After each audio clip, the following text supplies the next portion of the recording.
It's a year since we were last here at the Bass AGM. That's right. And you were talking about what we need to do to keep things moving in terms of getting better protection for our bass. So, what a year it's been, you have to say. I mean, there's a huge amount of activity going on. Not just what the EU have brought in terms of new regulations in 2015 and now for 2016. But when you look behind the scenes, I talked last year about, what do we try and do? We're trying to eat an elephant here, and how do we eat it one bite at a time? And we're doing really well at that. But I think it's interesting. I was thinking, well, if you're going to eat an elephant one bite at a time, how do you eat it faster? You get some help. And it's really noticeable how over the last year, a lot more organisations have come in and are helping on the science front, helping on politics and policy, helping individuals raise the issue out in the media. We've just been here listening to a presentation from CFAS on the sea bass project, which is bringing up some really new, interesting information about the movement of bass up and down the English Channel, into the Celtic Sea, down off the coast of Brittany, up into the North Sea. It's new, it's novel. It's £250,000 that DEFRA have given CFAS in 2013 to study this, so they find out what's going on about bass. We've had debates in the Houses of Parliament, getting MPs involved. We've got the IFCAs heavily involved and DEFRA heavily involved on review of bass nursery areas.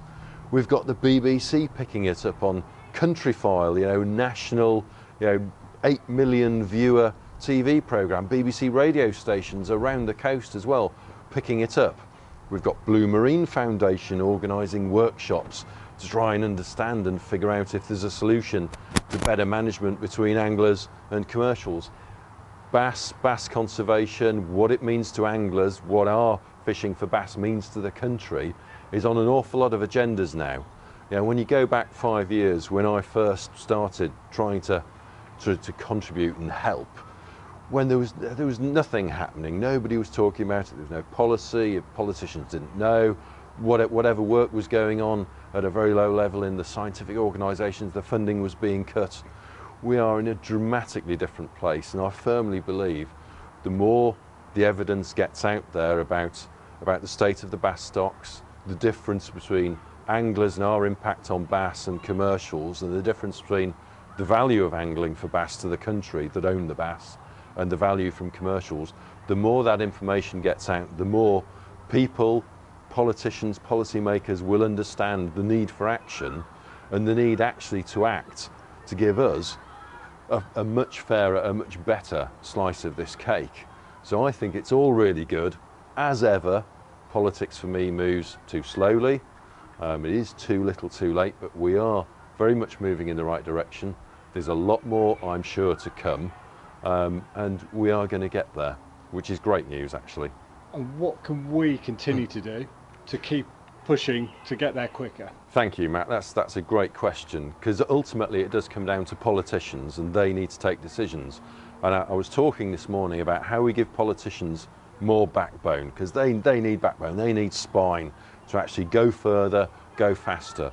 And they get their backbone from people, from members of the public, anglers, voters, going talking to them, see them face to face, write to them, MPs, MEPs, IFCAs as well, DEFRA, engage with them, tell them we're a bass angler and we want more and we want bigger bass.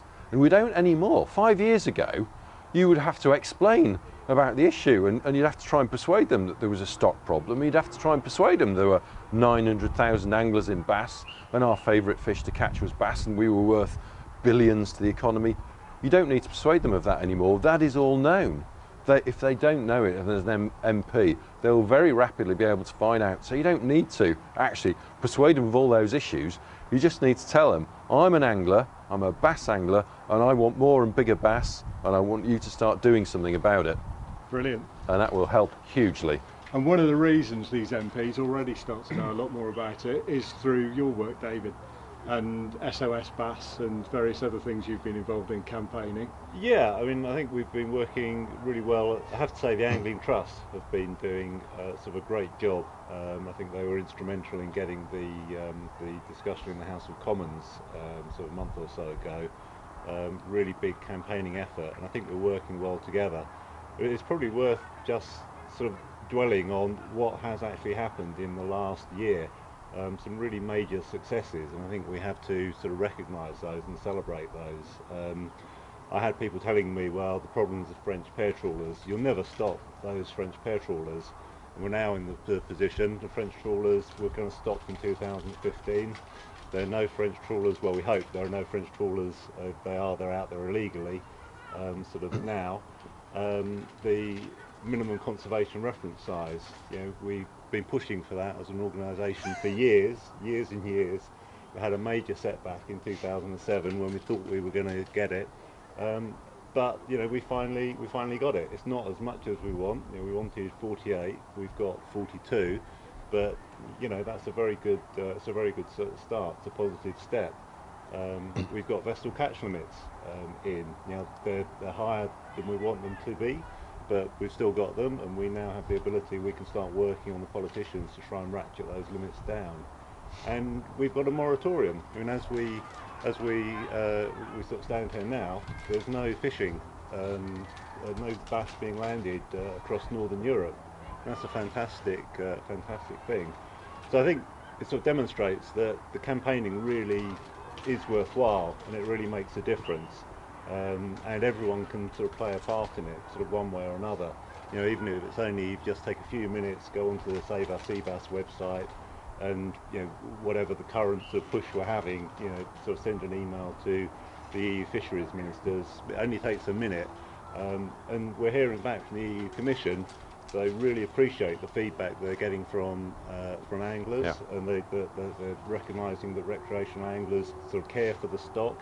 It makes a big impact, and it empowers them to sort of turn around to the likes of the UK Fisheries Minister and stand up to them and say, well, no, hang on, we're hearing the other side of the story.